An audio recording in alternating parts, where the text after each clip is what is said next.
बिस्मिल्लाहिर्रहमानिर्रहीम। अस्सलाम वालेकुम नाज़रीन, मैं हूँ महरीन सब्तैन और ये है मेरा यूट्यूब चैनल।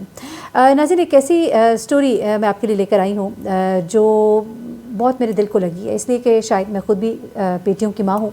और ये कहानी जो है इसमें मैं आपको उस बच्ची की वीडियो जो है जो बहुत वायरल है, जिसमें वो अपनी दुख और परेशानी और किस कर्ब से वो गुजरी उसने शेयर की है, वो भी आपको सुनवाऊँगी। आपको उन 3 पाकिस्तानी भाइयों की गुफ्तगू भी सुनवाऊँगी कि किस तरह से उन्होंने इस बच्ची की मदद की। और इस बच्ची ने जिस होशियारी के साथ और जिस दलेरी के साथ अपने माँ बाप को वापस पाकिस्तान में पैगाम भिजवाया कि वो कितनी एक मुश्किल में है, कितनी एक मुसीबत में है, और फिर किस तरह से जो उसकी एक रिश्तेदार खातून है वो इन हज़रात के साथ इन टच आई और उसके बाद इस बच्ची की जाँ खुलासी हुई। ये तमाम तर कहानी मैं आपको बताऊंगी, लेकिन इस तमाम तर स्टोरी में उन तमाम वालिदैन के लिए एक सबक पोशीदा है, एक सबक पिन्हा है, और वो ये है कि बड़ी ख्वाहिश होती है बच्चों की अच्छी से अच्छी जगह शादी हो, बाहर का रिश्ता आ जाए तो क्या ही कहने हैं। फिर बच्चियाँ भी ख्वाब आंखों में सजा लेती हैं और वो समझती हैं कि हम बाहर जाएंगे तो दुनिया कितनी खूबसूरत होगी, एक नई जगह जाने का शौक़, एक नई जगह जाने की चाह। लेकिन बाहर जाकर अपने घर वालों से, अपनी फैमिली से दूर होकर मुसीबतें अगर आ जाए खुदा ना खास्ता, तो उनको निपटना कितना एक मुश्किल हो जाता है। और किस तरह से उस लड़की ने इन तमाम मुसीबतों का अकेले मुकाबला किया और किस तरह से, किस बुरी तरह से वो फंस गई, ये सब कुछ जो है ये स्टोरी मैं आपके साथ शेयर कर रही हूँ। इसको आप लोगों के साथ शेयर करें।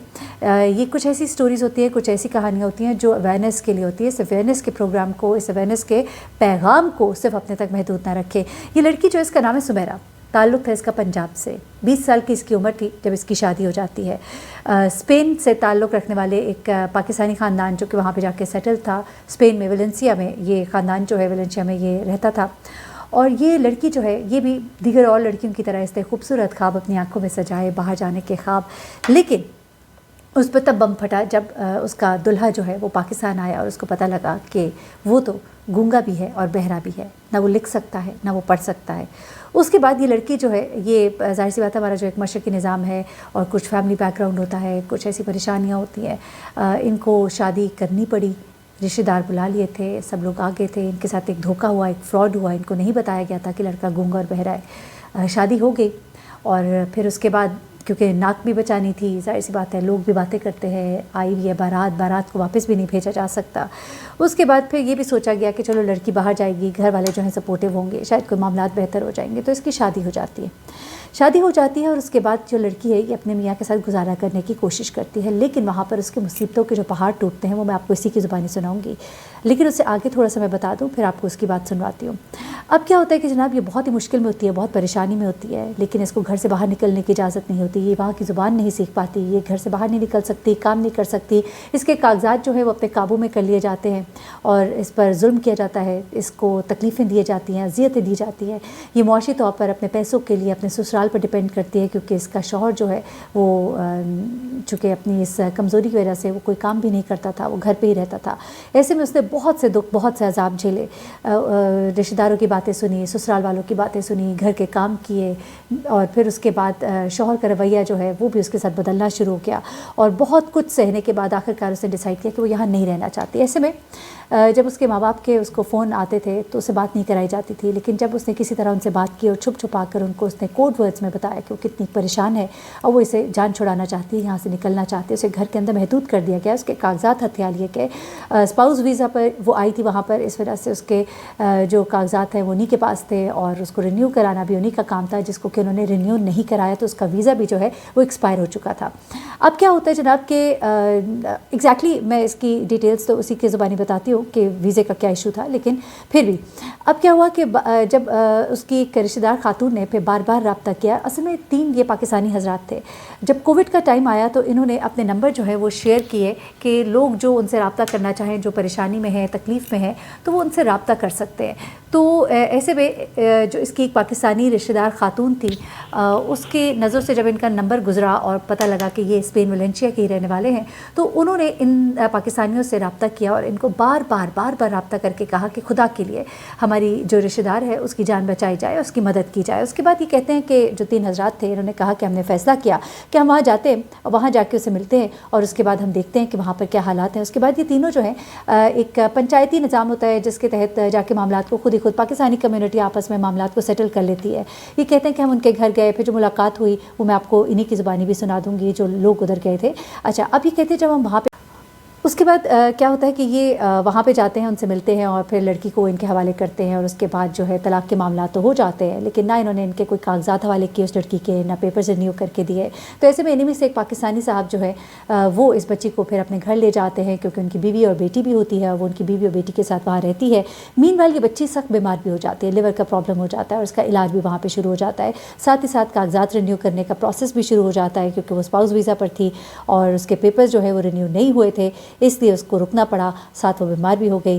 تو یہ تمام تر چیزیں جو ہیں یہ سب کچھ ہوئی، اور اس کے بعد پھر یہ لڑکی ایک بڑی مشکل اور تکلیف کے دور سے گزر کر آخر کار وہ اپنے گھر پاکستان جانے کے قابل ہوئی. اب ذرا میں آپ کو پہلے سناتی ہوں یہ جو 3 پاکستانی بھائی ہیں انہوں نے کس طرح سے اس لڑکی کی مدد کی. جب مجھے پتا چلا کہ واقعی ان کی بچی ہے اور انہوں نے تمام معاملات بتائے، ان کا نمبر اور ایڈریس بتایا، تو اسی حوالے سے پھر میں نے فیصلہ کیا کہ چونکہ ہم پاکستانی کلچر کے لوگ ہیں تو ہم جو ہے نا ایز اے پنچایت کے سلسلے میں 3-4 دوست ان کے پاس جاتے ہیں اور اصل حالات دیکھتے ہیں کہ اصل بات ہے کیا. تو جب پہنچے تو ہم نے ان کو جا کے بتایا کہ ہم یہ ہیں اور اس مقصد کے لیے آئے ہیں. بہت اچھا کوآپریٹ کیا ہمارے ساتھ اور ہمیں بچی کو بلایا، اس سے بات ہوئی. پھر یہ فیصلہ ہوا کہ بچی تو کہہ رہی تھی کہ میں نے 1 منٹ بھی یہاں نہیں رہنا. تو پھر جب ہم 3 دوستوں نے اس بچی کو ساتھ لیا کہ ان کے گھر والوں نے سب. اس کے بعد ایک مسئلہ طلاق کا تھا. پھر طلاق جو تھی وہ بھی تقریباً اتنا مسائل یا مسئلہ نہیں بنا، وہ بھی دونوں گھروں کی، دونوں فیملی کی مرضی سے جو طلاق کا معاملہ حل ہو گیا. اس کے بعد تقریباً 1 سال کے بعد اس کے گھر والوں نے، اس کی والدہ کی طرف سے اور اس کے بھائی کی طرف سے یہ خواہش تھی کہ کم سے کم ہماری بچی جہاں بھیجنا چاہتے ہیں وہ بھیج دیں. تو پھر میں ان کی والدہ کی خواہش کے مطابق جہاں بچی جانا چاہتی تھی ہم نے بھیج دی تھی. جی، یہ آپ نے سنا کہ کیا کچھ وہ 3 پاکستانی بھائی، ان میں سے ایک صاحب ہیں جنہوں نے ڈیٹیلز بتائیں. اب ذرا سن لیجئے کہ لڑکی نے جو اپنی تکلیف سے کہانی سنائی ہے، اس کی ویڈیو وائرل ہے لیکن میں آپ کو صرف اس کی آڈیو سناؤں گی، ذرا سنیے گا. رات مجھے جب یہ پتہ چلا کہ میرا جو ہسبینڈ، شادی کی پہلی رات مجھے جب یہ پتہ چلا کہ میرا جو ہسبینڈ نہ بول سکتا، نہ سن سکتا، نہ لکھ سکتا، نہ پڑھ سکتا، وہ ٹوٹلی ڈسیبل تھا. تو آپ لوگ اندازہ نہیں کر سکتے کہ ایک لڑکی کے لیے وہ لمحہ کتنا مشکل تھا. ہم دونوں آپس میں دونوں خوش تھے جیسے بھی تھے حالات، لیکن رفتہ رفتہ کچھ یوں ہوا کہ میرے جو سسرال والے ہیں، جو ہسبینڈ کے جو فیملی ہے، وہ رفتہ رفتہ حالات کچھ ایسے کریٹ کیے جا رہے تھے. تو بس نہیں کچھ آگے صحیح ان کے ساتھ میری نہیں بن پا رہی تھی. یہ لوگ میری فیملی سے میری بات کرواتے تھے نا، تو وہ جو چھپے لفظوں میں اپنی فیملی سے بات کر لیتی تھی کہ ہنٹ دے کے جیسے. تو میں اچھا کہتی میں ہنٹ دے کے ان سے بات کر لیتی تھی اور ان کو بتانے کی کوشش کرتی تھی. سنیے گا ذرا. بات کر لیتی تھی کہ ہنٹ دے کے جیسے. تو میں ان کو بتاتی تھی کہ یہ اس طرح جو ہے نا مجھے یہ ٹارچر کرتے ہیں، مجھے باہر نہیں جانے دیتے، میرے ساتھ اس طرح کر رہی ہیں، پلیز آپ میری کسی طریقے سے نا ہیلپ کریں. میں بہت میں بہت تنگ آ چکی ہوں. میں ادھر اکیلی تھی، میرا یہاں کوئی نہیں تھا، تو میں ایک قسم میں بے سہارا تھی. تو میں نے اپنی فیملی سے بھی کہا تھا، لیکن مسئلہ یہی تھا کہ کووڈ چل رہا تھا جس کی وجہ سے نہیں جا سکی. اور پھر بعد میں میرا وہ لیور کا مسئلہ بھی بن گیا، میرا ادھر علاج ہو رہا ہے. تو اب اس وقت یہ بھی تھا کہ میرے پاس ڈاکومنٹس بھی نہیں تھے، ایکسپائر تھے، ٹوٹلی ایکسپائر تھے. یہ بھی ایک پرابلم تھی، ہر طرف سے میرے لیے وہ پرابلم ہی تھی. تو اب جو ہے نا، اب میں نے اللہ کا شکر، اب جو ہے نا کچھ میرے حالات تھوڑے سے بہتر ہیں، تو میں اپنے ڈاکومنٹس اپلائی کی ہوئی ہیں. ٹھیک ہے جی، یہ آپ کے سامنے میں نے اس بچی کی سٹوری بھی رکھ دی. بس میں یہی کہنا چاہوں گی آخر میں والدین سے کہ خدا کے لیے اپنی بچیوں کی شادی کرتے ہوئے ان باتوں کا ضرور خیال رکھا کرے. آپ نے تو بڑے پیار سے محبت سے ان کو پالا ہوتا ہے نا, دور کے ڈھول سہانے ہوتے ہیں, آپ کو لگتا ہے کہ وہاں پہ آپ کی بچیاں راج کریں گی, بڑا خوبصورت کوئی ماحول ہوگا. اس لڑکی نے اپنے شوہر کے ساتھ گزارا کرنے کی کوشش کی. اس نے کہا کہ شروع میں ہم آپس میں اچھے تھے, لیکن اس کے بعد رفتہ رفتہ ظاہر سی بات ہے میاں کے کچھ پرابلم تھے, ڈسیبلٹی تھی, پھر وہ کام بھی نہیں کرتے تھے, پھر سپورٹ بھی ساری فیملی کی چاہیے ہوتی تھی. تو یہ چیزیں کرتے کرتے اس لڑکی کو جیسا گھر میں نظر بند کر دیا گیا تھا, وہ باہر نہیں نکل سکتی تھی, وہ زبان نہیں سیکھ سکتی تھی, وہ ایک قیدی کی طرح وہاں پہ رہ رہی تھی. تو پھر آپ سوچئے کہ اپنی اولاد کو جس کو آپ اتنی محبت سے پالتے ہیں ان کو کیوں آپ ایسے ہاتھوں میں دے دیتے ہیں. اچھے سے جانچ پڑتال کریں, اچھے سے جانیں. اپنی بیٹی کو اگر بھیجیں تو رابطہ ایک ایسا ضرور رکھیں بیچ میں کہ اگر کبھی کوئی ایسا مسئلہ ہو تو آپ سے رابطہ بھی کر سکے اور وہ واپس بھی آ سکے. اللہ تعالیٰ سب کے بچیوں کو اپنے حفظ و امان میں رکھے اور اس طرح کی مشکلات سے بچائے رکھے.